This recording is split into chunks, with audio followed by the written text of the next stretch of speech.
Well, great. Well, thank you to our second, our Missoula Community Advisory Group meeting. It's great to see you all, those of you who are here in person today, and those of you who are able to join us virtually.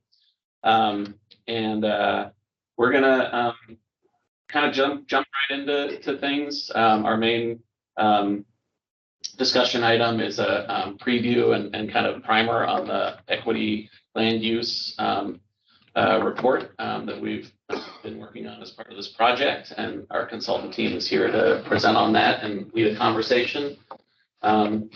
Before we get to that, Jamin, I don't know if you're ready to bring up the slides on your end. That would be great. And as Jamin's doing that, I do just want to, as a reminder, this is a public meeting in the sense that we are making this available for interested members of the community to join, or to view online, or to view a recording of this meeting after the fact for anyone who's not able to see it and who has any interest. But it is not a meeting that has room for public comment.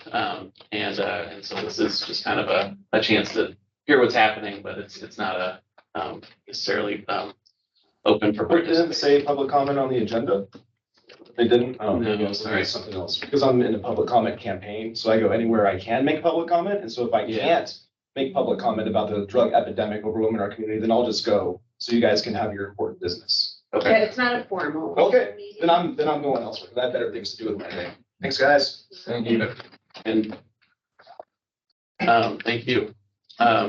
So the first thing that we are just wanted to take some time for. I'll let you in, Amy. Thank you. There you go. Hi. Hey, how are you? Hi. Welcome. Come on in. Grab a seat. We can find one. There's some more chairs down here as well. Yeah, go.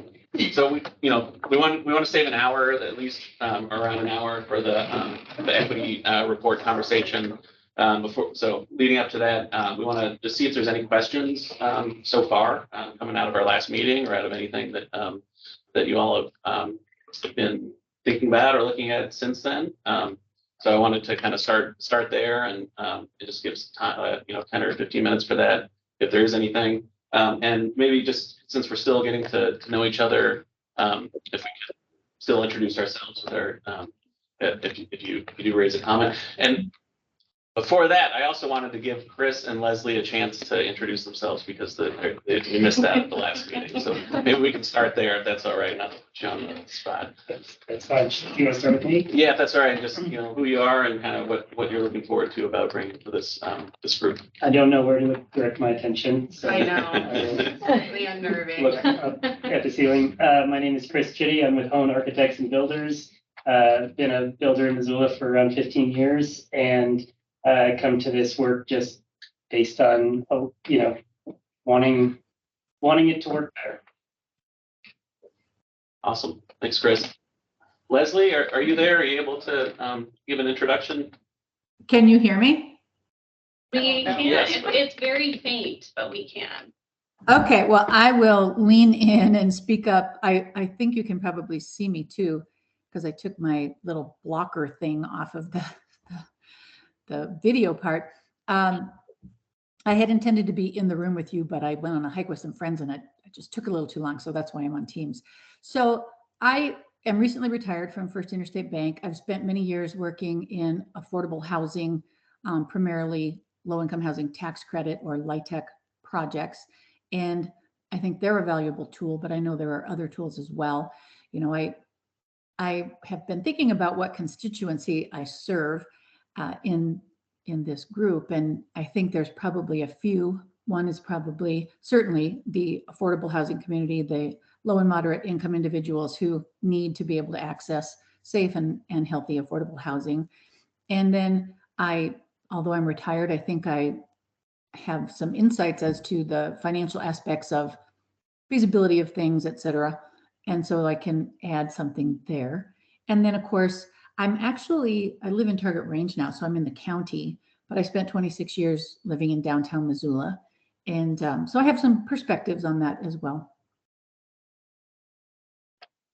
That's great. Thank you, Leslie.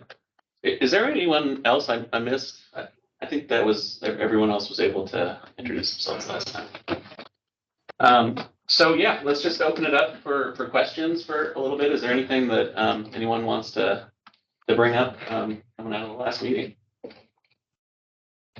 Bob? I have a question about the charter, but we're gonna get to that later. Yep, we're gonna move on to that next after this. Anything else? All right, you all are following everything, and that's great. Well, let's get to the charter as well, and I can bring that up and share that here. But that was something that we want to make sure we get a chance to talk through or answer any questions on as well. And I would just preface that, as well as that since sending that out, I think we've had a few thoughts of our own of some changes that probably are likely worth making. Some of that is to just kind of clarify and probably remove some of the language about decision making and just to that was confusing, and that this is an advisory group, and that's really what we're looking for from this group and looking to you as a resource for. And then just another kind of clarification, the guiding principles section, that was really meant as more of kind of, just to clarify, as kind of operating principles for this group, not necessarily principles for or guiding project, the content itself. And that's a clarification we can make in the final as well. But yeah, Bob, what were you? You want to jump right into that whole charter? Yeah, sure. There's one word I would strongly suggest we change, and then I have a wonderment about another word. Sure. This might take you by surprise, possibly, but I've been thinking about how we should not build community. We should grow community. I read an essay from Paulo Coelho, who wrote The Alchemist. This was years ago. It was a one-paragraph thing about how living processes grow. Brick and mortar is about building. And so for the past few years, whenever I talk about community or relationships, I talk about growing relationships, growing community, growing trust. Sure, we build houses, we build tables. There's one part in there that says a community building process, and I would like us to talk about growing community. It's a little more open-ended. It's about nurturing, and it's about setting the table for things, organic growth. I don't know if I can even explain it that well. Maybe you all can understand what I'm talking about. But now every time I hear someone say, "Let's build community," I go, can we please grow community instead of blocks that can fall over? That's small but very powerful shift. Could be. Yeah, build, I think, infers that there's someone doing the building. Like your point, like growing is.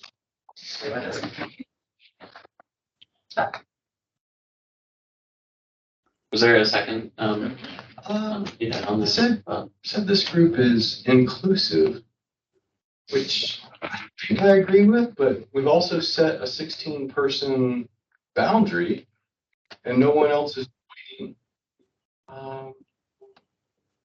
It's just a wonderment on that word. And I tend to agree with it. I just wanted to know if anyone had a thought on that. Sometimes you exclude after you try to be inclusive. Maybe that was the intent, that the city and county chose folks to be inclusive of representing the community.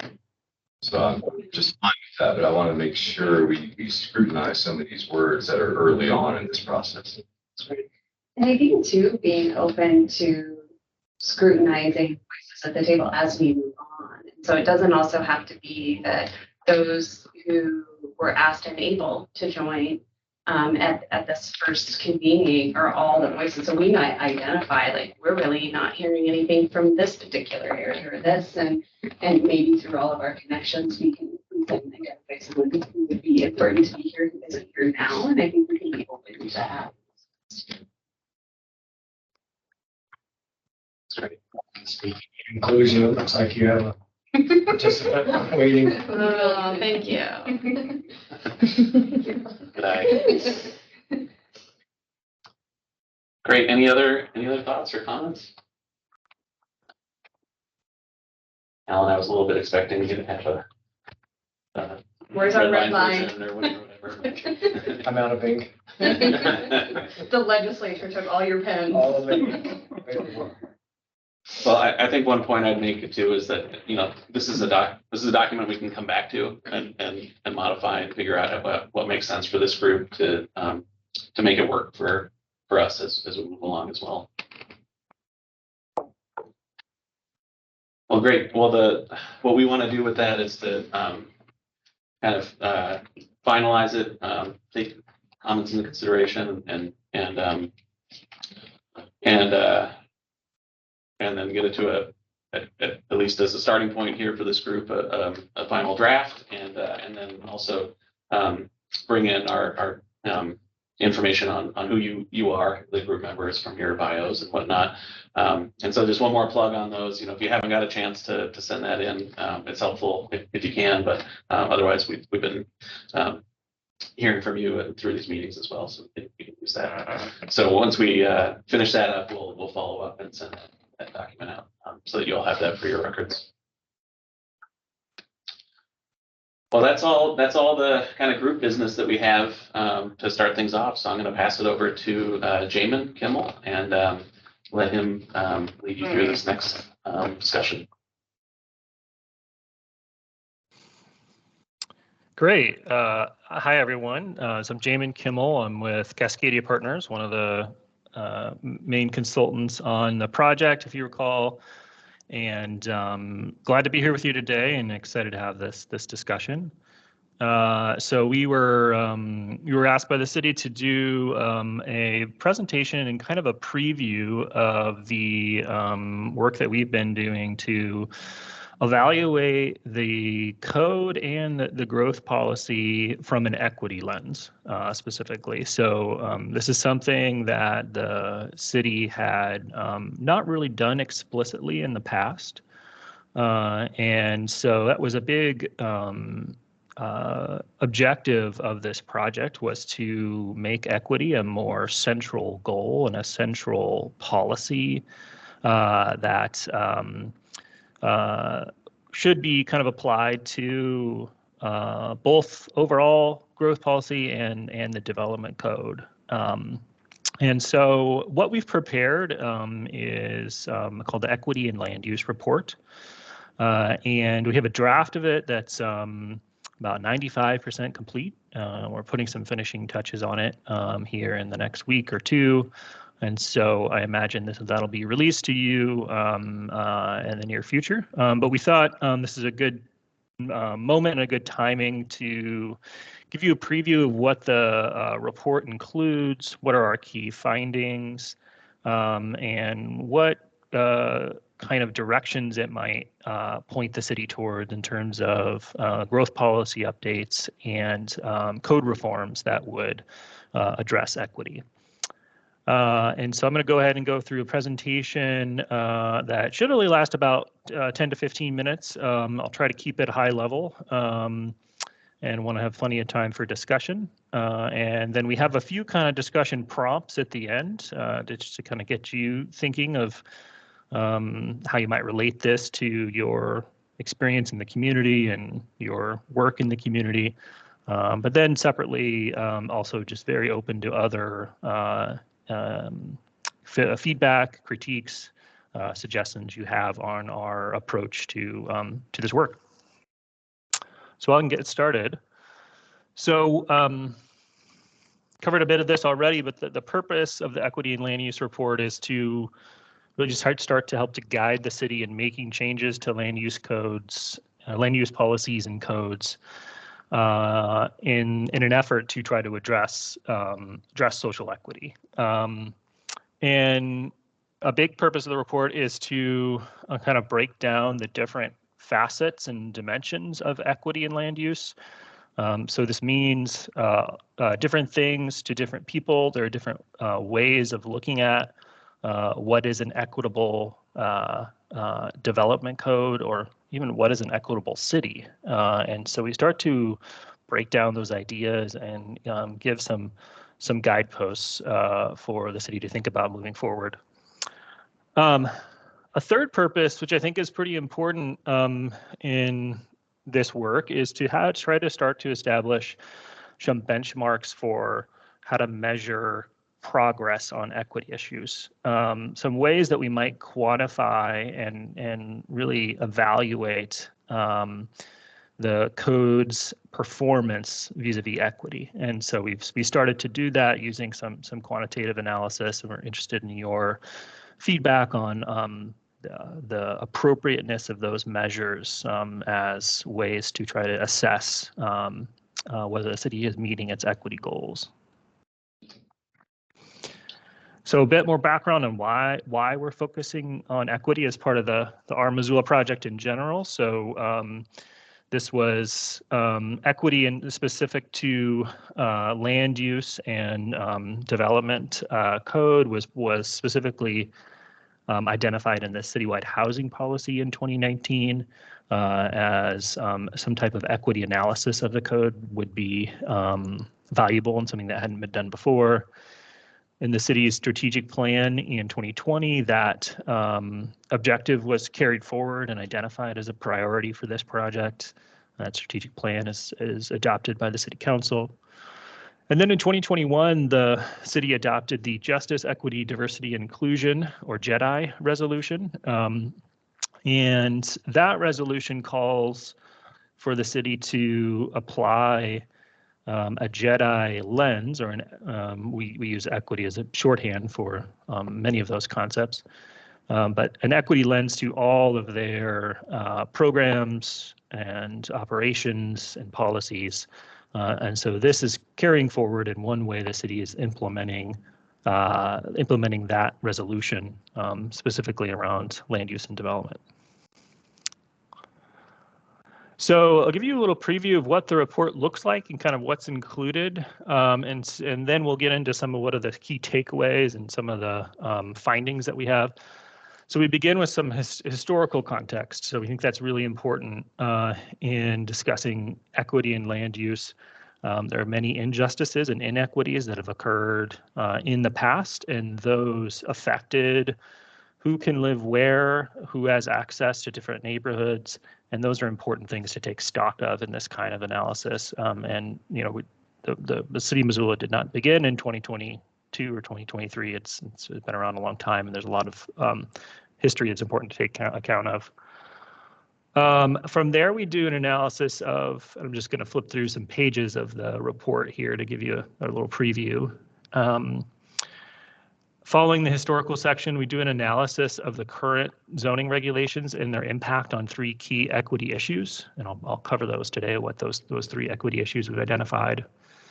And then we evaluate the equity impacts of implementing the growth policy. And so, as you all are probably aware, the zoning code is not, or the growth policy and the zoning code are not one for one. The growth policy sometimes would allow for different kinds of housing or different kinds of development and land uses that the zoning code does not allow today. And so the question was asked is, if the city was to implement the growth policy, how effective would it be in addressing some of those underlying equity issues that we identified with the zoning and development code? And then we conclude with some principles for reform. And so at this stage of the project, we're not putting together any specific proposals for code changes, but we're really just trying to set up some principles and a set of framework of some key ideas that we think that any proposals going forward should kind of check all these boxes, as these are really the kind of benchmarks of a more equitable development code and a more equitable city. So that's just a bit of a preview, and then let's get into what some of the key takeaways actually are. Oop. So I have 7 listed here, and this is really trying to bubble up the key messages from what we've done quite a bit of analysis, and there's 74 pages in the report of text and graphics and narrative. So just trying to really boil it down to what are some of the key takeaways. So first, as I mentioned, the historical context is essential. So those historical practices that may have affected who can live where and who has access to different neighborhoods and different kinds of housing. Those impacts of those decisions and those practices are intergenerational. So they may have occurred in the past, but they continue to affect the later generations of the people that were subject to those inequities. And so those are important to take into account and be part of the conversation in talking about equity. One of those historical trends that we track in the equity and land use report is the expansion of exclusive single dwelling zoning in the city. And so we went back to this, and we'll cover this, and looking at the city's zoning code from its when it was first adopted in 1932 through 2022, and tracked how it's changed over time in just a basic way that it regulates land uses and housing. And the main takeaway from that is that the city has significantly expanded exclusive single dwelling zoning over time. And I have some maps to show you to give you a sense of how that has occurred. Missoula's current land use regulations constrain housing affordability, which is closely tied to equity, and we can explain that connection in two ways. So one, by encouraging larger and more expensive homes, and two, by constraining the overall supply of homes. And those are the two ways that we have identified that are the important ways that land use regulations affect housing affordability. And there are many ways in which Missoula's current regulations are doing that. The flip side of that is that density aids affordability. And the reason for that is that as you enable more units on the same plot of land, the cost of land can be spread across more homes. There's an incentive to build smaller homes.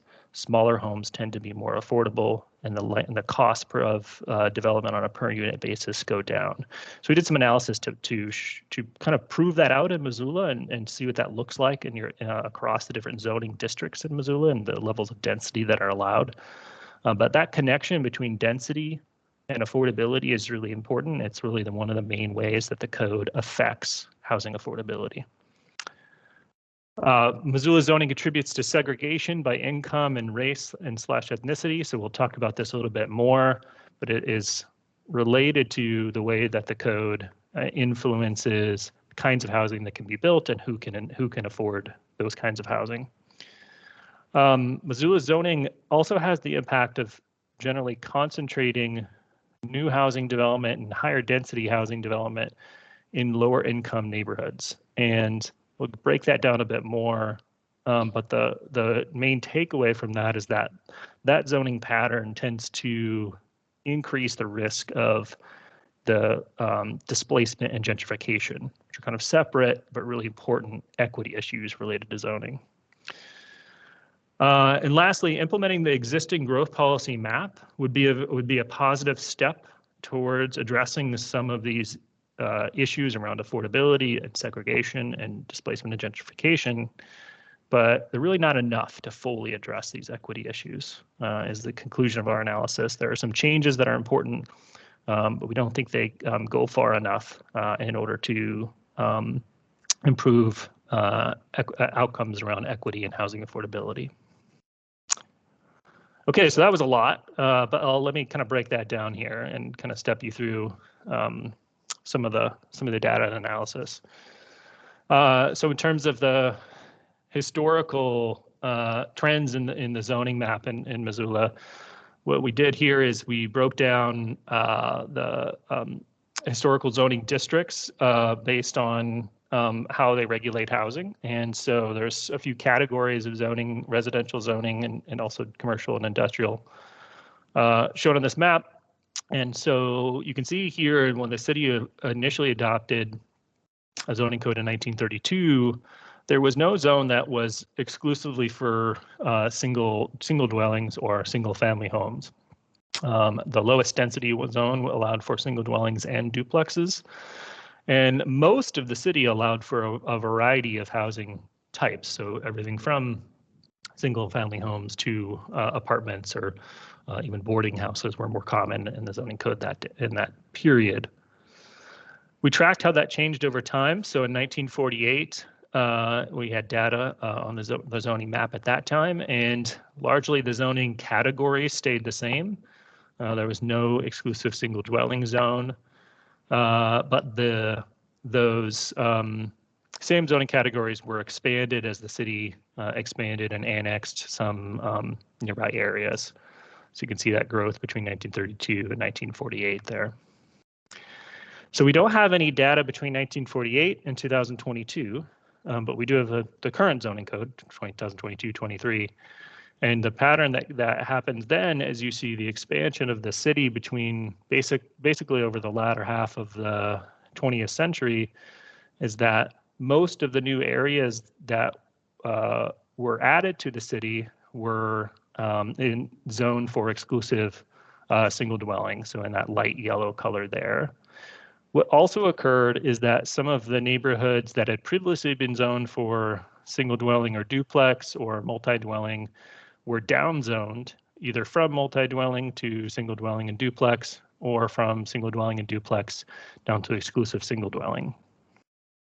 So the upshot there is that if you look at just the distribution of land area in the city along these zoning categories, you can see the kind of drastic expansion of exclusive single dwelling zoning that occurred in the latter half of the 20th century. So in 1932, about 75% of the city's land area was dedicated to multi-dwelling zoning. In 2022, it's only 14%. And in 1932, there was no exclusive single dwelling zoning. Today in 2022, 44% of the land area is in exclusive single dwelling zoning. And this is an equity issue because, as we'll get into later, today, with today's land costs and construction costs and income levels, most households in Missoula cannot afford a single dwelling house. And so that's just a basic equity problem the city faces related to the zoning code, is that most of the land area is dedicated to zoning that only allows housing that is affordable to a small minority of the population. So I talked about those two primary ways that zoning impacts housing affordability, and many of you are in the development world, so this probably comes pretty intuitively to you, but we try to break it down a little bit more here. But one is that it encouraged building larger and more expensive homes. So if you have a plot of land and you can have the choice, your only choice is to build one home on it, you're probably going to build one larger home. That's generally more profitable than building one smaller home. So if you had the same plot of land, let's say this is 15,000 square feet, then you're probably more likely to build that 3,000 square foot home than you are to build a 1,500 square foot home. However, if you had the option to build 3 smaller homes on that same plot of land, you would be more likely to choose those building 3 1,500 square foot homes on that same plot of land. So that's the basic trade-off with exclusive single dwelling zoning that leads in many cases to development of larger homes, which tend to be more expensive and out of reach for many households. And then there's the separate issue of constraining the overall supply of housing. And so we know that Missoula, like many communities around the nation that are experiencing rapid population growth, and for a variety of reasons, that housing production has not kept up with that population growth. Some of it is related to the Great Recession that happened in the early part of this century, and basically there's a lot of catching up to do on housing development to keep up with population growth. But one factor that's affecting how quickly the market can respond to population growth is the zoning rules, and exclusive single dwelling zoning in particular can really slow down and impede new housing construction, keeping pace with the demand for new housing. So what do we do to kind of break this down? So we do some modeling to try to quantify and evaluate housing affordability across the city's main zone districts. And so we chose these zone districts that are shown here because they represent about over 90% or 95% of the land area in the city. and they are of the residential land area, I should say. And they give you a picture of the variety of housing types that are allowed in the city today, and how then those housing types and density levels relate to housing affordability. And so this gives you just some pictures to kind of grasp the scale and the differences between the zone districts.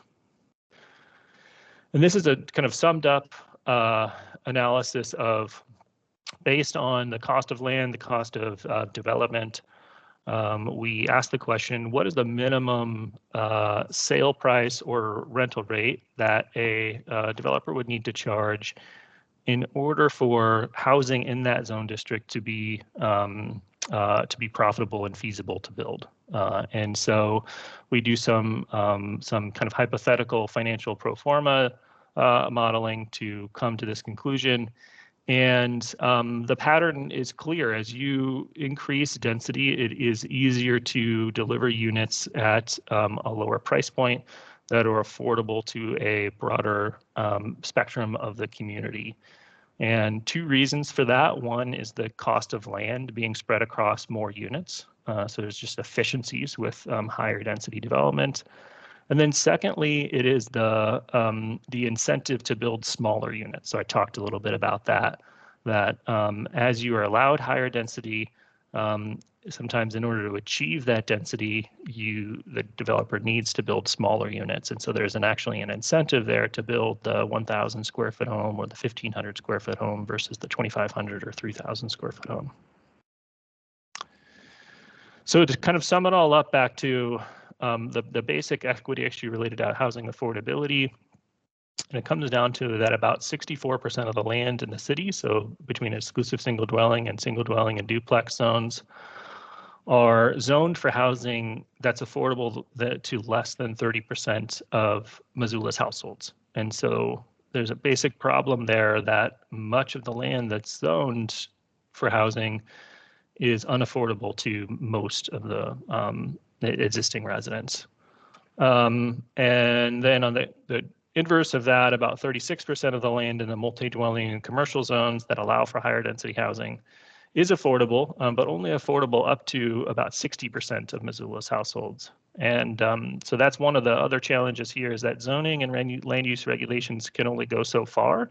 They can make housing more affordable to a wider spectrum of the community, but new market rate housing is unlikely to be affordable to people with very low incomes. And so there's other solutions that are needed to try to meet those needs. So how does this relate to other? Shannon, sorry, this is Peter. Could we just maybe stop just here, just briefly, just to see if there's any questions on the affordability piece before we move to the next topic? Sure. Just for clarification, we're going to have some discussion. We got some other questions for you guys, but just any questions of clarification of what Jamin has covered so far. Yeah. Like he was first. Oh, thanks. I'm wondering if you can clarify the difference between single dwelling and multi-dwelling. When you say multi-dwelling on a lot, I'm envisioning a duplex, and a duplex does not allow for ownership outside of a condo. A single dwelling lot does allow for ownership. And it seems to me that it's the size of the single dwelling lot that dictates the size of the underlying or the home on it. So a 3,000 square foot lot might have a 1,000 square foot home. A 5,500 square foot lot might have a 3,000 square foot home. And as we move back and forth on that, it doesn't seem like single dwelling lots are necessarily the enemy, or that multi-dwelling lots are necessarily the solution if we're talking about density. And then if we're talking about equity, rental options as well as sale options at all price points is, generally, I think, what we're after, right? So just in terms of our terminology, I'm just wondering if we're all saying the same thing, or if I'm way off base or misinterpreting, or.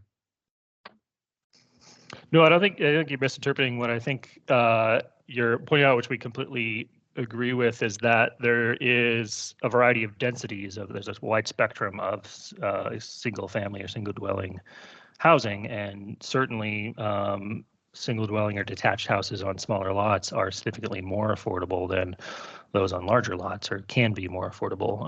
They're likely to be smaller, and there's more efficiencies with that higher density. So if you see here, like, in a good example of that is probably in the difference between the RT 2.7 zone, which would allow probably, I think, that about that 3,000 square foot lot you're kind of mentioning, versus something like the R8 or the R10 zone.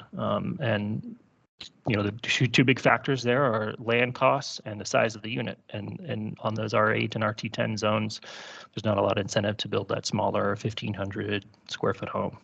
So yes, there's a spectrum there, and I think we use these terms as a way to categorize, because there is such a variety of different zoning, and so we kind of tried to simplify it to some degree.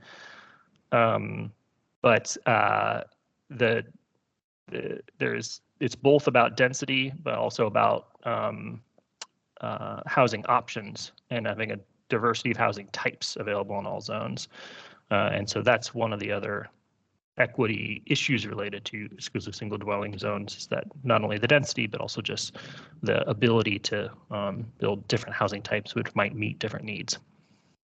Right. Thank you. So I can get my head wrapped around the dwelling units per acre. I'm guessing the R8 is probably like 6 to 8 dwelling units per acre, if I had to guess, but like that seems real dense. What are the approximate dwelling units per acre on the RM 145? 43. It's 1,000 square feet per unit. So RM1 is 1,000 square feet per unit, so 43 units per acre. Okay. Yeah. So 4, I think, is 8 per acre. 2.7 is around 16. Okay. Yeah, I don't know if you could see these graphics well in the conference room there, but these are scaled and accurate to the dimensions, so you can get a sense for it. So yeah, R8 is an 8,000 square foot lot. That's where the 8 comes from. And so that in terms of units per acre, yeah, that is more like 5 units per acre, whether it's gross or net. And once you get to the multi-dwelling zones, then generally the name of the zone refers to the units per acre, or the units per square foot. So it's not totally consistent. But generally the zoning code measures density in square feet per unit. And so that's what we've shown here in many cases. Even in, just for others on the call, Kat brought up how helpful like a term sheet would be, because we do use a lot of jargon in terms of what all these things mean.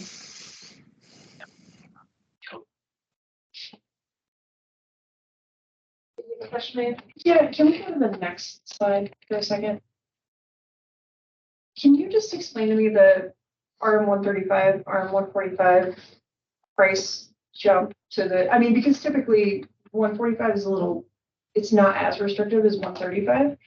And I think specifically in Missoula, with all of our funky, weird little lots, sometimes being able to go up when you can't go out is really helpful. So I'm just curious as to why there's a $50,000 price jump between those two. Mm-hmm. Yeah, and the 35 and the 45 is the allowed height. So 35 feet or 45 feet. Mm-hmm. Okay, go ahead. Mm-hmm. But yeah, in terms of the difference between the our modeling here, and so a disclaimer is that this modeling is kind of one hypothetical development, and on any particular site at this scale, that RM 135 or RM 145, those could swap or be slightly different than what we're showing here. I think we came to that conclusion, I think primarily because I think actually here, this is maybe helpful here. So the RM 145, the assumed unit size we landed there at is, for this lot size we're using, which is like a 3/4 of an acre, is 860 square feet, where on 135 is 750 square feet on average. And just part of the reason for that is that as you go up, you get more floor area. If you get more floor area, you're more likely to increase your unit size a bit, as we're kind of pegging towards what are average market unit sizes in Missoula.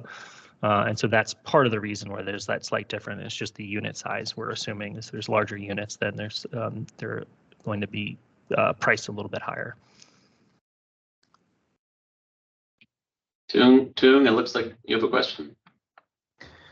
Yeah, no, this is fascinating. And obviously single family housing zoning is some, it's been quite a bit of discussion around that. And this could very well be a very obvious question or the obvious answer, but can you provide some historical context on the rise of single family housing, particularly in Missoula? Like obviously huge jump from 1948 to now, like what drove that?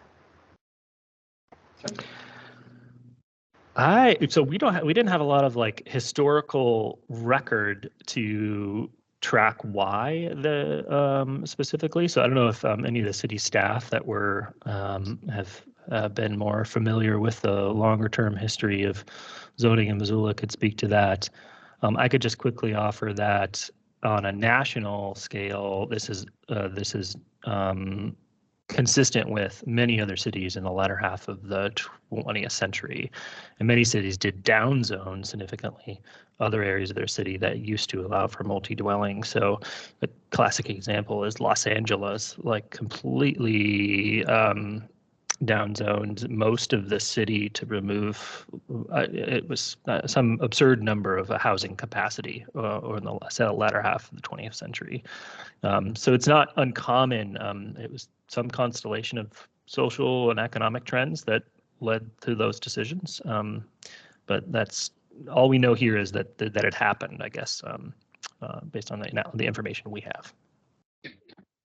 And I'd add, just another factor to that, and part of the story of kind of where we are with this project, today is that the story of zoning generally, I think nationally, is similar to what this history shows, which is that it was pretty simple to begin with, and over time the trend was to make it more specific, more fractured, and through that more restrictive. Whether that was for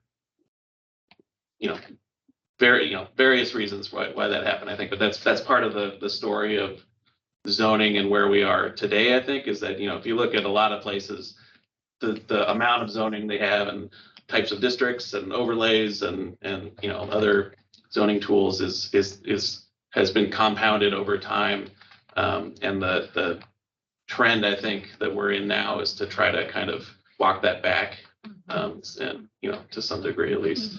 Well, the single biggest determiner was post-war automobile, seeing incomes, flight from considered to be ugly cities to the suburban opportunities. I think that was the single biggest driver of single family dwellings, is that ability to get out of the city and into your beautiful house post-war. And that you now see the product of that pattern. It's interesting because we still live all the realities of that post-war. It's so powerful, like 40-hour work week. Our zoning is 90% what it was in 1945. I bet, but we're so different, and we're so different in the last 15 years than we were the 15 years prior to that. So we're ramping up whatever this curve is. So this is really an appropriate time. I do a lot of work with in Oregon, where we do everything with different equity lenses, and it's really fun. It's also a very judgmental space, and you have to kind of separate it. So as we kind of go through this, what I find is, like, when we look back at what happened to historical context, it's like, what can we do today to be inclusive and not just in who's here and making decisions, but who we're building for, who isn't here, really going through that process, and being open to everybody that's got different opinions, even if it agrees with yours or not. When we do that, and in our projects in Oregon, it's amazing. We reach out into those communities and help different people, and you really see the stories about how it's not working for them, and it always goes right back to post-war. And it's really fascinating. So I'm really looking forward to this process. Yeah. And now I think we could move on. Just extending from that point, just to sort of give you a bit of a snapshot of how Just- these. I have one more comment. I'll be very quick. It's about, you can go back to that graphic where you sort of have a convenient sort of gradation of between smaller to larger. Sorry, the one back where we're looking at the different zoning districts, sort of representative projects we could see. And the piece of cognitive dissonance that I have is that, and this probably betrays my perspective of just the work that I do, is that I'm working with lots that are anywhere from 5 to 12,000 square feet. You know, a half an acre is going to be the most. And at that point, you know, I need RM 145 zoning in order to get theoretical RM 2.7 density. And I don't know if we're going to get to a place in Missoula where we're aggregating lots and all of a sudden we're sort of able to do that. But right now I'm seeing like those are not the typical projects that I assume in those zoning districts. And part of that may be just because I don't see all the bigger lots that are in the city because that's out of my price range, but that's, I guess, just a comment. Yeah, but it's a really important comment. And so we have to, when we're doing this very simplified modeling, we have to pick one lot size kind of for every zone. And we could do multiple in the future kind of versions and later stages of the project as we get into that. To kind of test different scenarios, but at this stage, we kind of just picked one lot size. But lot size does affect a lot of what you can do because the geometry of fitting the parking and the building and everything becomes very complicated, obviously, to get in a smaller lot. And obviously, in infill situations, you have the lots you have. Aggregating them is very difficult. And so if you're trying to support infill, you got to really think about what are the existing lot sizes and how do we make sure that the zoning isn't getting in the way of infill on those existing lots. But yeah, we're not quite there yet. Sure. Keep going along. Okay, so I guess we're kind of pivot now to what are the implications of this basic zoning pattern and the relationship between the restrictiveness of zoning and housing types that are allowed and can be affordable and other social equity issues that we might care about as we put an equity lens on the zoning code. The first one of them that we bring up is just the basic issue of segregation. And this map we presented here is segregation by race and ethnicity, but we also include a map of segregation by income. We just look at how the neighborhoods vary based on their income levels. So what this shows in the purple are neighborhoods that are below the city median percent of communities of color. So this would be also another term would be used as BIPOC, so Black and Indigenous, so people of color.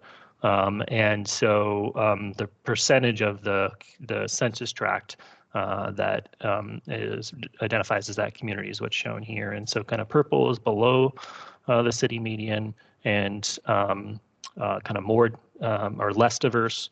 And then orange is above the city median and generally kind of more diverse racially or ethnically. So that's the basic pattern citywide, and we evaluate this related to zoning by overlaying the different zoning categories we've discussed.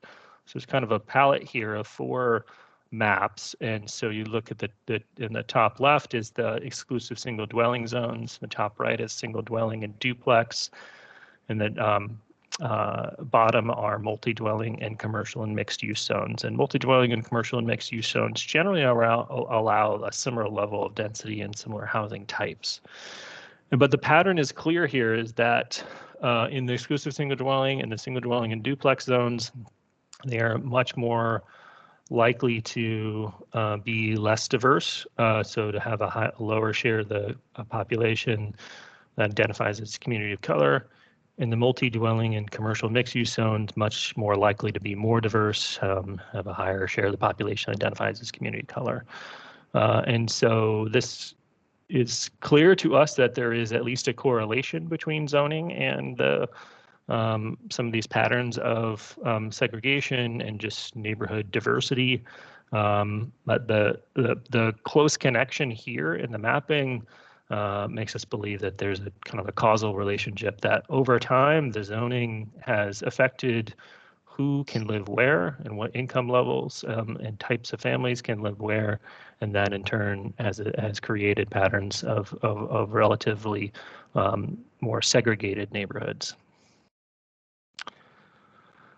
So another issue that we dive into, an implication of equity in land use, are issues of displacement and gentrification. And so we'll start quickly with defining these terms as we go through here. So displacement we use to refer to something that happens to a household. And so it is then when a household is forced to move from their neighborhood as a result of rising prices, and are no longer able to afford to live in the housing that's available in that neighborhood and have to move somewhere else. That could occur because they are choose to move because they just can't afford to pay a higher rent or a sale price, or that they are forced to move or evicted. And so displacement generally is just referring to that phenomenon.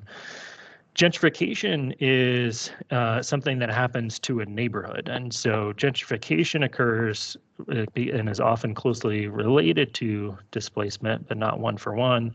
But gentrification occurs when the demographics of an entire neighborhood start to change over time due to the influx of usually higher income populations, which tend to be white populations, and so changing the demographic makeup of the neighborhood.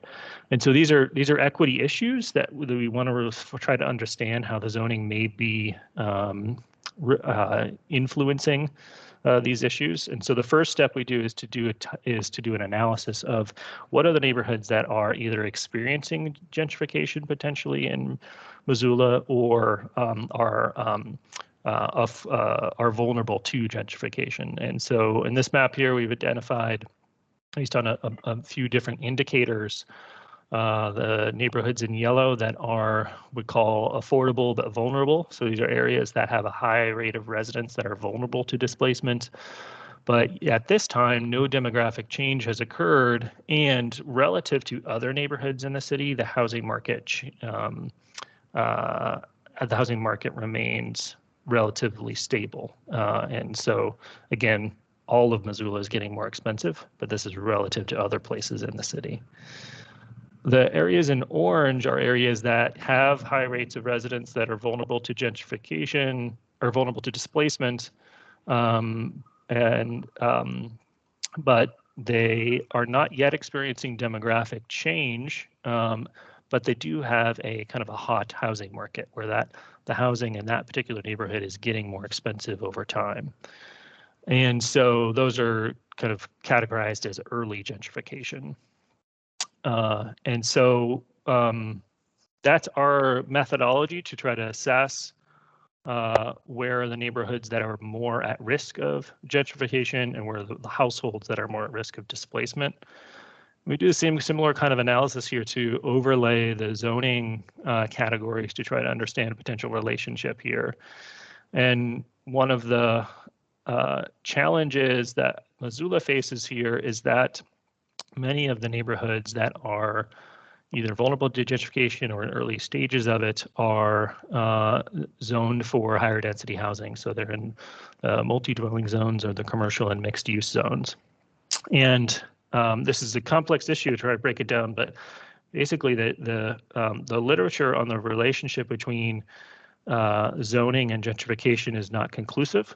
But one of the things that is generally conclusive is that if new housing development is concentrated in neighborhoods that are vulnerable to displacement and gentrification, that is more likely to accelerate that pattern. And that is one of the patterns we're seeing in Missoula, is that in the neighborhoods that have lower incomes, they're vulnerable to gentrification. If most of the new housing is being built there, that is more likely then to result in rising prices in that neighborhood, more relative to other neighborhoods, and more of those residents being displaced. If, on the other hand, housing development is more dispersed across the city, and overall there's more housing production occurring, that's maybe addressing the overall shortage of housing, then that is less likely to accelerate gentrification and displacement in those places that are vulnerable to it. And so from this analysis, our conclusion is that the zoning pattern of concentrating some of the multi-dwelling and commercial and mixed-use zones where there are neighborhoods that are vulnerable to gentrification is accelerating that issue. And it would be wise for the city to think about ways to provide housing opportunities more broadly in other neighborhoods to relieve some of that market pressure might be happening on the neighborhoods that are vulnerable to those issues.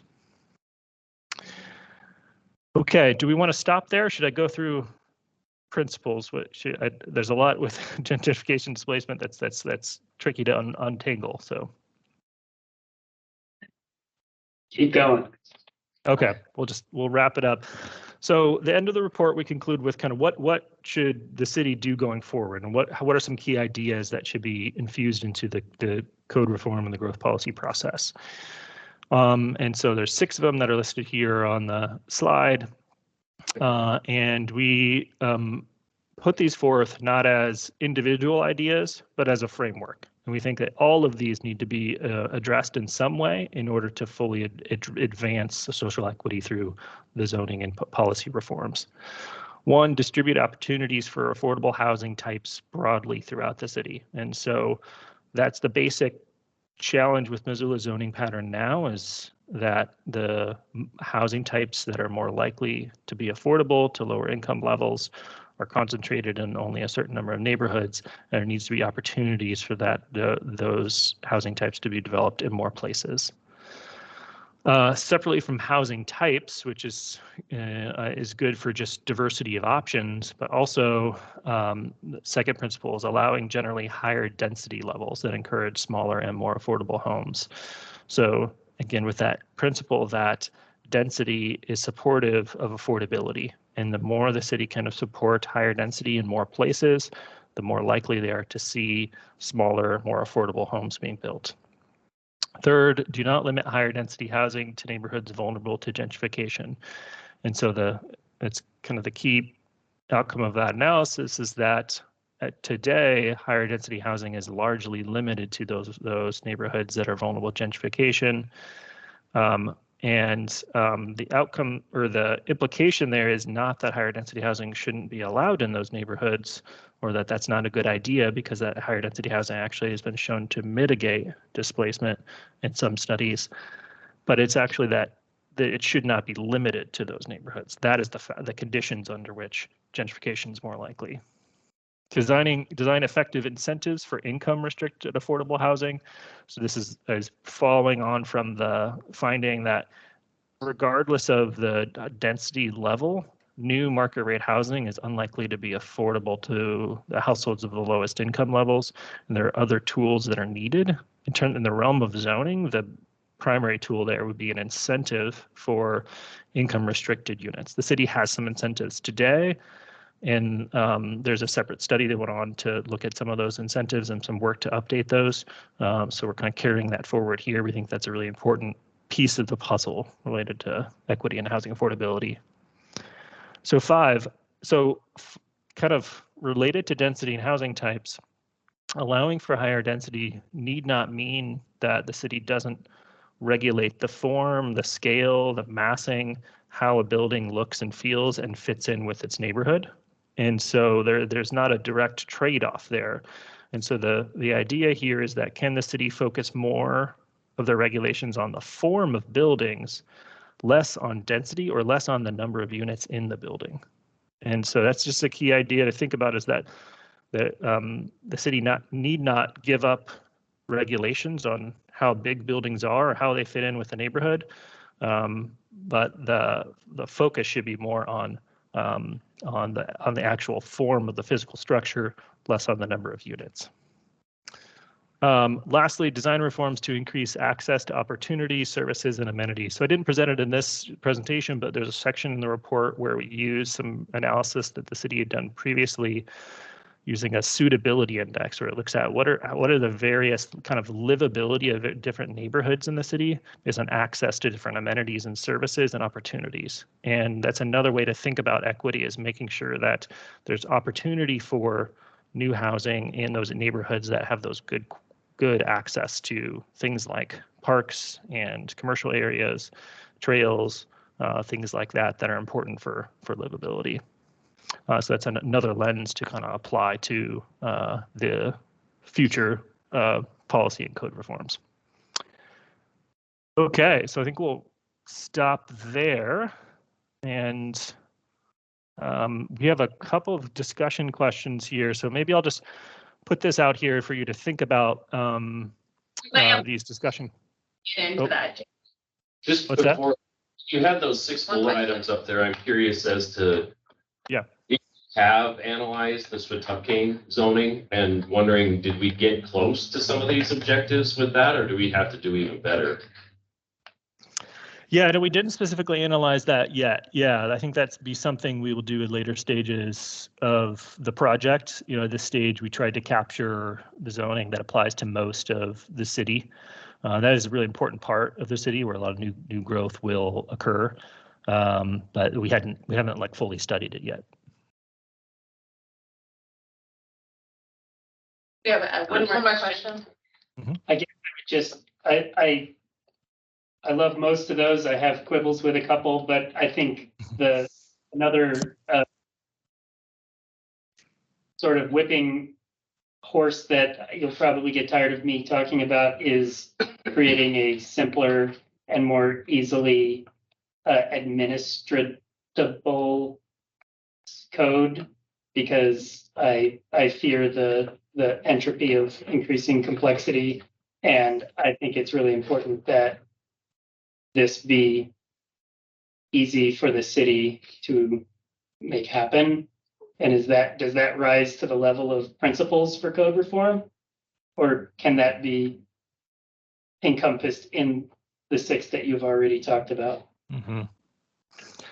Yeah, that's a really good point. And I'd say that these principles here were specifically coming out of this analysis of equity. And there's a good argument to be made that the complexity of the code is also an equity issue in terms of how it affects who can navigate it, who can build, and it may privilege larger property owners, larger developers over smaller developers. I think there's definitely a case to be made for that there. I think it's a good thing for us to consider, is maybe we should incorporate that here into these kind of equity principles. But I'd say there are other principles and other objectives of the larger code reform project, and that one you were speaking to is kind of very high up on the list in terms of making the code easier to use, simplifying it. And so that's definitely part of the objectives, but we just haven't made that close link to equity in terms of, you know, the complexity of the code. Yeah, I believe that's one of our guiding principles that's in the charter, and as Jamin said. It's a good point though about the connection to equity, because it is something we hear frequently, that smaller developers, new startups, women-owned business, minority-owned business, that the playing field is too complicated for folks to feel comfortable entering. And so, yeah. I wouldn't mind multiple places. Yeah. Yep. And I just to add on that, one more dimension of that is not just kind of navigating the code, but also navigating the process of building in the code. And that is something that's come up many times and is also an equity issue in terms of if every development that goes beyond the base level density allowed in the code must be rezoned, or a conditional use, or some process that subjects it to more scrutiny, then that is an additional barrier to those higher density housing types that are likely to be affordable to a wider spectrum of the population. all right, you want to move us along to the prompts? Sure, and also welcome other critiques or suggestions on other parts of the report. But and these are questions we're going to be asking to the community in general as we're presenting this work. So we're interested in your take too, but just, we talked a lot about housing affordability, but how do we make this more relatable to the day-to-day experience of you or people you know in the community? So how have you been affected by this housing affordability crisis in Missoula, or affected by how the zoning codes or development codes might be affecting housing affordability? And then closely related to that, do you have any experience or of you or people you know been affected by that issue of segregation or exclusion from certain neighborhoods? So just some prompts for you to think about and share any other personal or professional experiences that might be relevant.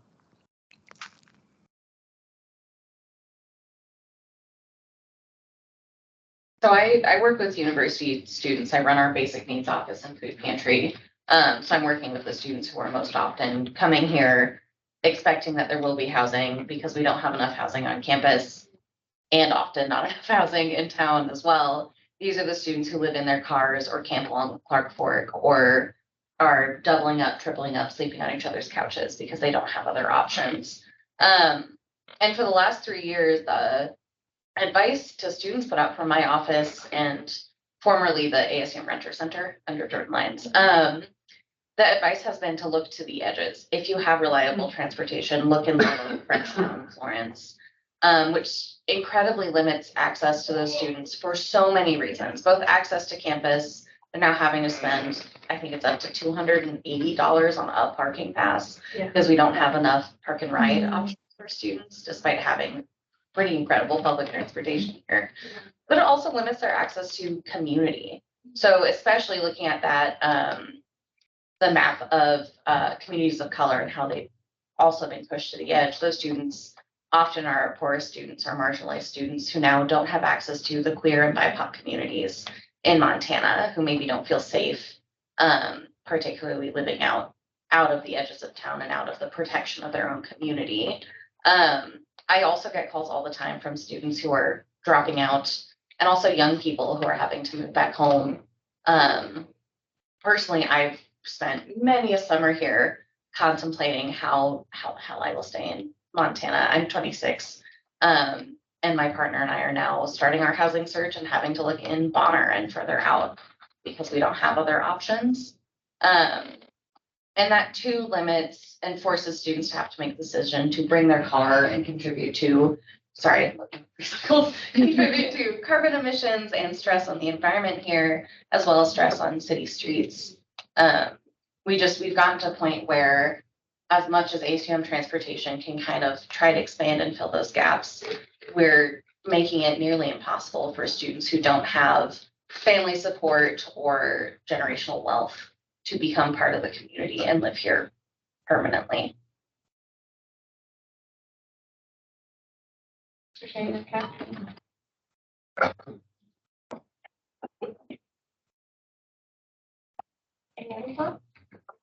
Well, certainly by, not unique to us, but we've lost staff members who've had their rental housing sold out from under them. We've had numerous staff members accept jobs from other locations and then have to decline them after housing options. The law school lost a couple of dean candidates because the economics and the housing didn't work out. So it's affected our business significantly. I recently personally bought a new house due to unexpected life change.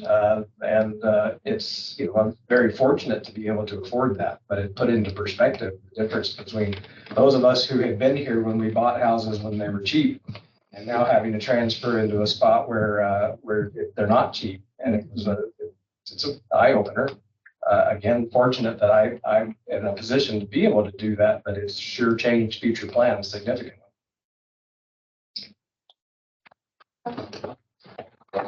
Too many people I know can't stay here anymore, and they've had to move away. And it kind of hurts to have people you like just not be able to stay here.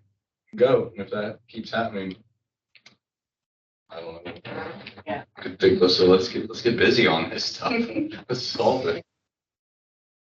To your point, I was meeting with the developers who were building all the housing for Big Sky, and it's like exclusive housing for their staff, and they're building it out kind of in Gateway, and it's on that search for trying to find, a better way to build they were doing some panelized construction, so I started chatting with them.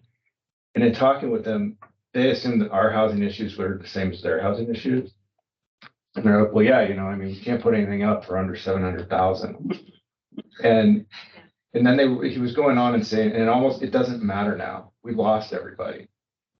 They're gone. They went to Butte, they went to Helena. Even if we can build this, there's no way to move into it. Like, and it was it was such an eye opener. Like, there's a finite amount of time to address certain things. And I don't want to over dramatize that, because I think communities become more of themselves. Missoula's a family oriented garden. As we grow, more people are attracted to that. Bozeman's very different, and so it's growing the way it grows. But we've always had those people you're talking about, and I think we've got a decade to really figure something out, or I think our culture is going to, be very different. And I think with this zoning is a big part of that.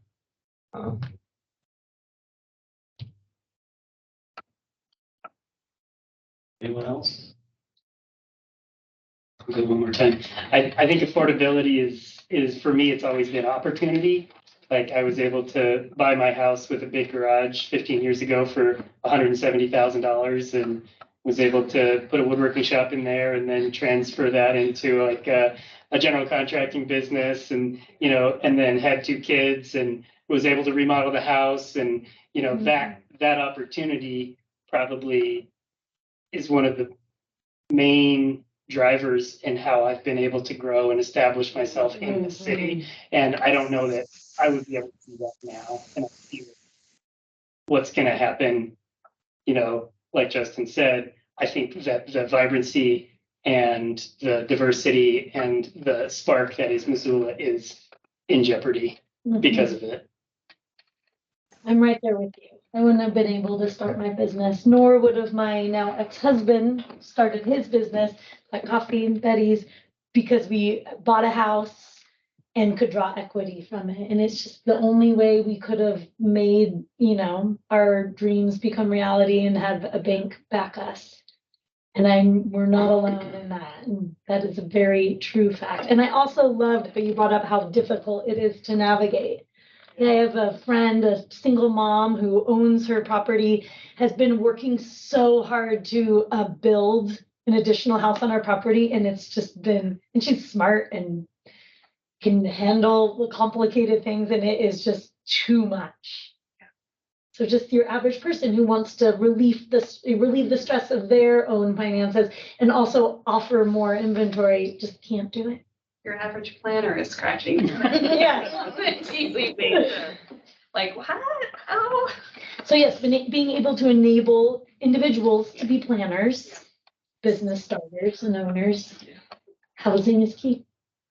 Yeah, I mean, I'll say even I worked in current planning, so I was on the permitting side, and I had several questions or situations where I was like, I want to tell you that you can do this because I know it's going to give like someone in your family a place to live, or it just like you so wish you could say yes, but there are these very complicated roadblocks that even as permitters sometimes we're like, We want to say yes because what you're trying to do is in alignment. It's so logical. But we've written the ability to do it out. Yeah, right. Yeah. We're both just like, this doesn't make sense. Yeah. Get it back making sense. Can I ask a question, kind of separate but related?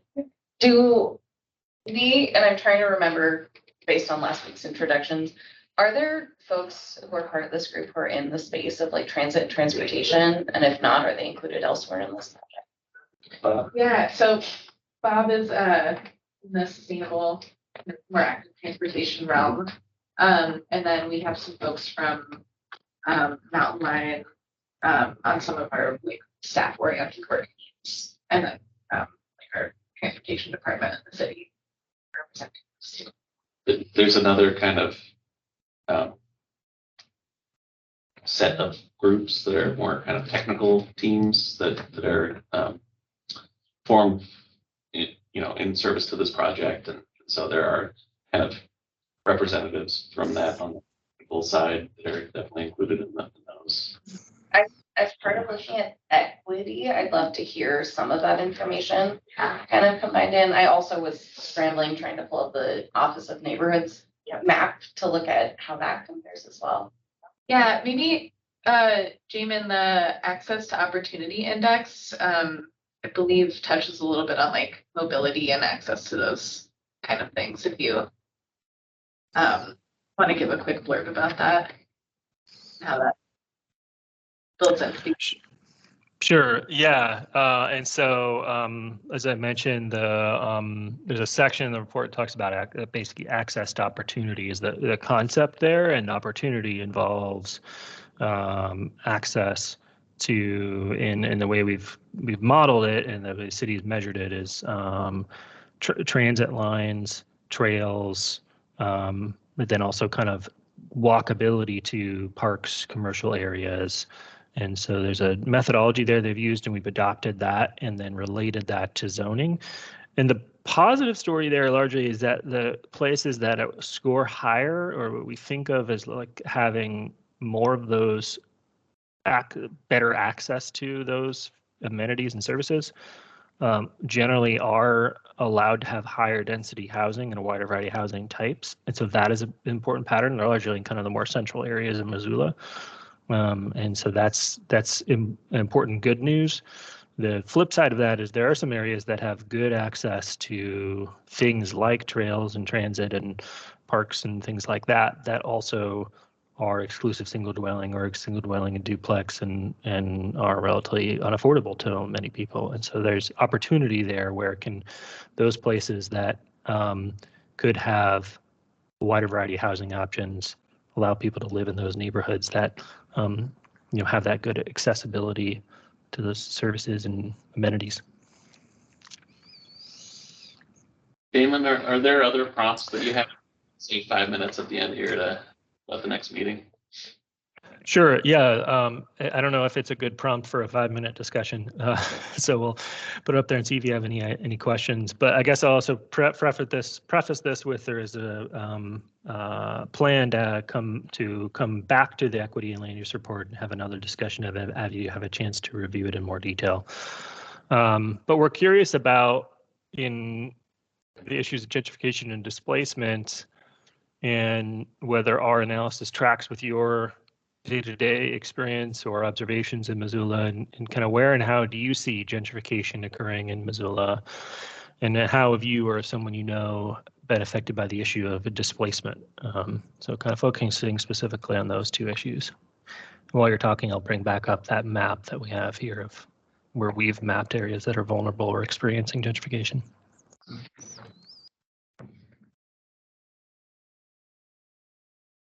I'm a gentrifier. The only option I have. How so? Can you expand? Well, I mean, yeah, I mean, the neighbor, I mean, all of the graphics track, I mean, it's like all the gentrification happens in the Franklin to Fort and the north side and the west side a little bit less, but that's where you have RM 145 zoning, so you can have the flexibility to take the small lots that we have and create products that people want to buy from them. But because, we're scared, and because the process is long and murky, that you have to try and squeeze every last drop you can out of them. And the safest thing you can do is to create as high end a product as you think you can sell, because you never know what the process is going to bring you. And so those are where the opportunities are, and there's still a market for that. So that's what you're going to do, because when you have, 25 to 30% of the project in equity of your own money, you really need to do the safest development possible, and that's what the incentives are. I struggle with the gentrification discussion because we're told we want density.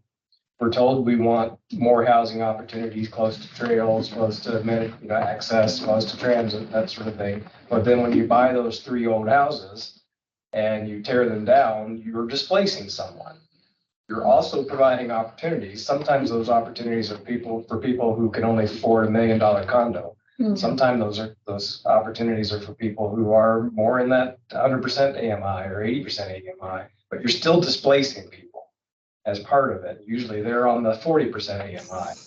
I struggle with gentrification being automatically a bad negative connotation. And as Chris points out, and I saw one of these graphics had a little thing about how do we figure out how to get what I'm talking about doing with less displacement. And some of that could be decreasing complexity of code. Some of it, but there's a blend there. So I always struggle with this gentrification. Oh, you're gentrifying a neighborhood. Yeah, but I'm also giving you some of what you want. And so where's the balance? Could I just add a quick suggestion here? In gentrification is a term that is used to mean a lot of different things. And so the way we've defined it and proposed is a good term to try to internalize for everyone here is to use it in a way of it's actually demographic change occurring in a neighborhood over time. And so that often is associated with new development or may happen as a result of new development, but is not necessarily directly connected with that. There are places also that gentrify and where new development doesn't happen. The symbol of gentrification can be a single family home that's remodeled and just upgraded. No new units were added, but the neighborhood has been gentrified. So I think it's important to untangle that new housing is not necessarily a cause of gentrification. It's a little bit more complex than that. And our analysis is pointing out that one of the drivers of potential gentrification displacement is the lack of opportunities for new housing in other neighborhoods. I mean, that to me is key, right? Because if you just define gentrification as demographic change, then we're going to have demographic change. We just don't want it all concentrated in one place.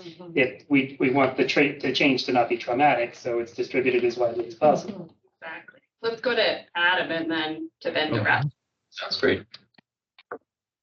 Great points. I think one of the keys to ensuring that gentrification doesn't have the negative consequences is really that density piece. So if 3 people are going to be displaced from single family homes, then I'm hopeful that gentrification, creates 15 new units so that, we're creating new steps in the migration chain. And so those people who are displaced don't have to leave town, but maybe can go to, another less expensive unit where those people maybe are moving up into like newer units in the migration chain. And I think the other important thing that I've just noticed as a developer in town is that there is going to be a lot of gentrification pressure from new development in areas that allow density.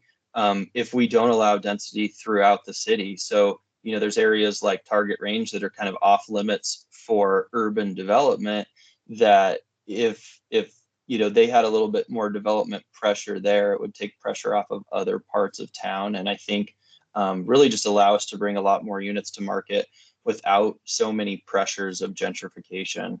And so that's just a big one that I've seen is that because the higher density areas are limited to pretty specific parts of town. And that was a great presentation that you had. And one of the things that, doesn't show well in that presentation is that even though some of those areas of town look like they're zoned for density, when you start looking at setbacks and parking requirements and those sorts of things, that density is not even achievable anyway.